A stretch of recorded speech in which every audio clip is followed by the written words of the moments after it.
क्या अलग अलग है पहचान ऋषि, महर्षि, साधु और संत की।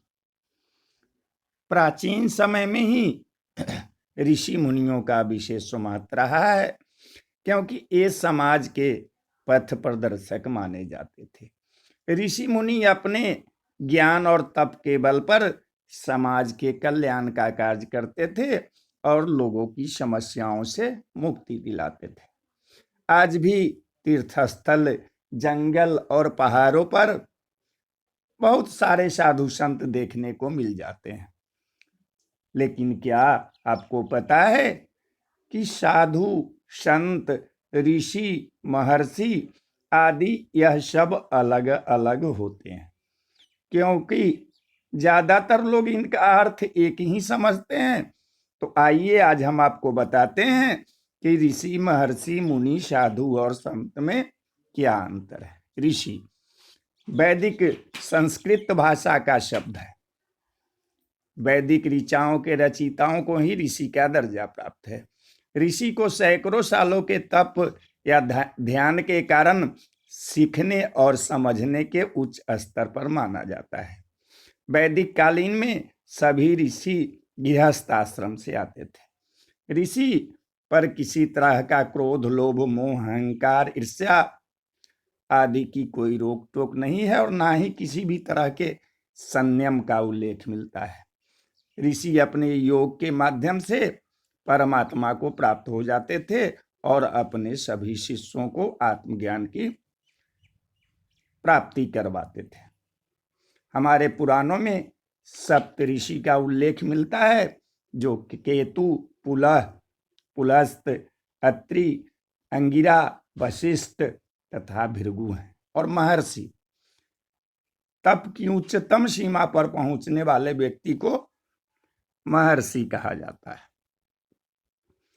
इनसे ऊपर केवल ब्रह्मर्षि माने जाते हैं। हर सभी में 3 प्रकार के चक्षु होते हैं। वह ज्ञान चक्षु, दिव्य चक्षु और परम चक्षु है। जिसका ज्ञान चक्षु जागृत हो जाता है उसे ऋषि कहते हैं, और जिसका दिव्य चक्षु जागृत होता है उसे महर्षि कहते हैं, और जिसका परम चक्षु जागृत हो जाता है उसे ब्रह्म ऋषि कहते हैं। महर्षि दयानंद सरस्वती हुए थे अंतिम महर्षि, जिन्होंने मूल मंत्रों को समझा और इनकी व्याख्या की।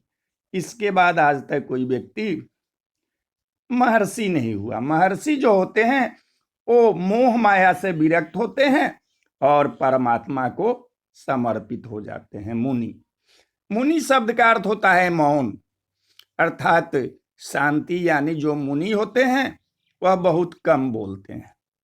मुनि मौन रखने की शपथ लेते हैं और वेदों और ग्रंथों का ज्ञान प्राप्त करते हैं। जो ऋषि साधना प्राप्त करते थे और मौन रहते थे उनको मुनि का दर्जा प्राप्त होता था। कुछ ऐसे ऋषियों को मुनि का दर्जा प्राप्त था जो ईश्वर का जप करते थे और नारायण का ध्यान करते थे, जैसे कि नारद मुनि। मुनि मंत्रों को जपते हैं और अपने ज्ञान से एक व्यापर भंडार की उत्पत्ति करते हैं। मुनि शास्त्रों की रचना करते हैं और समाज के कल्याण के लिए रास्ता दिखाते हैं। मौन साधना के साथ साथ जो व्यक्ति एक बार भोजन करता हो और 28 गुणों से युक्त हो वह व्यक्ति ही मुनि कहलाता था। साधु, साधना करने वाले व्यक्ति को साधु कहा जाता है। साधु होने के लिए विद्वान होने की जरूरत नहीं है, क्योंकि साधना कोई भी कर सकता है। पुराने समय में कई व्यक्ति समाज से हटकर या समाज में रहकर किसी विषय की साधना करते थे और उससे विशिष्ट ज्ञान प्राप्त करते थे। कई बार अच्छे और बुरे व्यक्ति में फर्क करने के लिए भी साधु शब्द का प्रयोग किया जाता है। साधु का संस्कृत में अर्थ है सज्जन व्यक्ति, और उसका एक उत्तम अर्थ यह भी है कि 6 विकार यानी काम, क्रोध, लोभ, मद और मत्सर का त्याग कर देता है। जो इन सब का त्याग कर देता है उन्हें साधु कहा जाता है। और संत, संत शब्द संस्कृत के एक शब्द शांत से बिगड़कर और संतुलन से बना है।